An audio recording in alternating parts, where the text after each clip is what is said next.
Shit. So I'm in the Mission. You can see me. It's the Bar for Bar Weekly. This week there's literally like 3 things for me to talk about. The first thing we'll go over is Jay-Z and Beyonce at the Super Bowl. They apparently made a statement by not standing up during the national anthem, but Jay-Z said, nah, we were just doing work. Basically, so when Demi Lovato went to perform the national anthem, they were sitting down, and the reason they were sitting down was because they got too into the actual performance and all the stuff behind it. So they were like, oh, what if something goes wrong? What about all these like potential issues? Instead of actually focusing on what was actually happening. And I think, I forgot who Jay-Z was talking to, but they were like, do you really think that Blue Ivy would play along with that and like keep a straight face the entire time? It's ridiculous. She's like 8. But yeah, no, people are taking this way too far. Next up, Genius just announced this week that going forward, all their verified episodes, where like they basically have an artist go through their lyrics and break down the lyrics, all those episodes are gonna start, or they're gonna be co-produced by Apple, and they'll be on Apple Music first, and then on YouTube a couple days later. This really isn't a big deal for anyone, but hopefully this means that we're gonna have better produced verified videos. Not that they were bad to begin with, it's just bigger production. Maybe we'll get some bigger artists, or we'll just continue getting random people on random songs they make. It's cold. Anyways, Jay Electronica decided, oh, it's time for me to get some more attention. So I'm gonna say I have my album done. I think this is just a yearly thing where he's like, oh, I'm just gonna say something and actually get people to talk about me. It's working.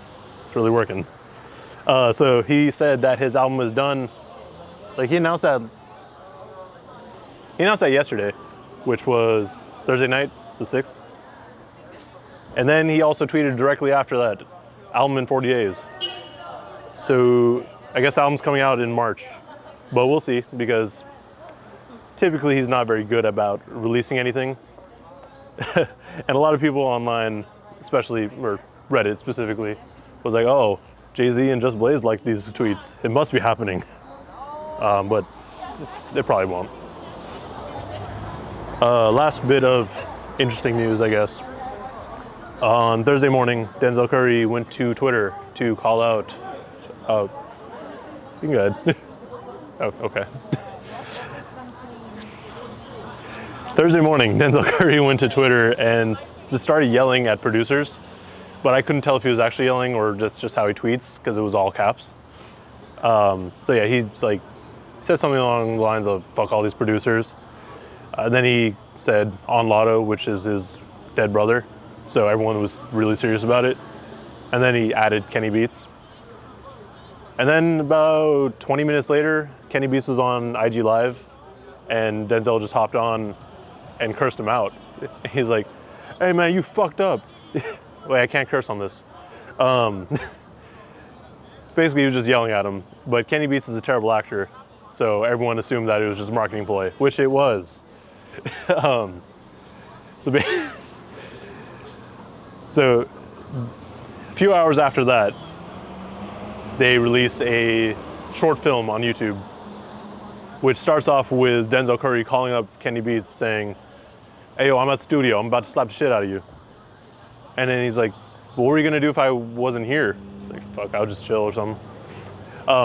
Basically what happened was the whole film was like, oh, someone stole these files that they made during their cave episode and they leaked them. So they had to go into the computer and retrieve them all.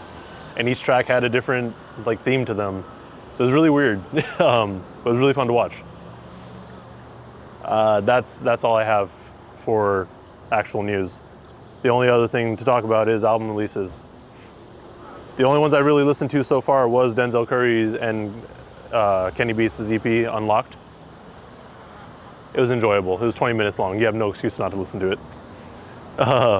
Then we also have Black Habits from D Smoke, who is the brother of Sir and winner of that Netflix show. It was a really good album too, and he sounds a lot like Kendrick Lamar, which is really weird and off-putting, but still good. Other than that, we had an album by Boldy James and The Alchemist titled The Price of Tea in China. I've never heard of Boldy James, but it sounds like he's from Detroit.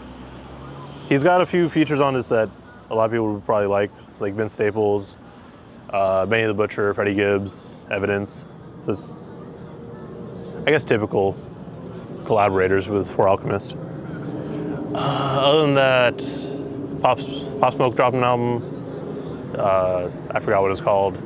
And 2 Chainz dropped that album with his True label mates. And I haven't listened to that either, but I'm sure it's good. At least if anything, or at least if the last one's anything to go off of.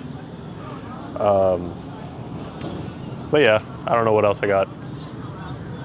Do the normal stuff, like, comment, subscribe, look at the flashing lights. Goodbye.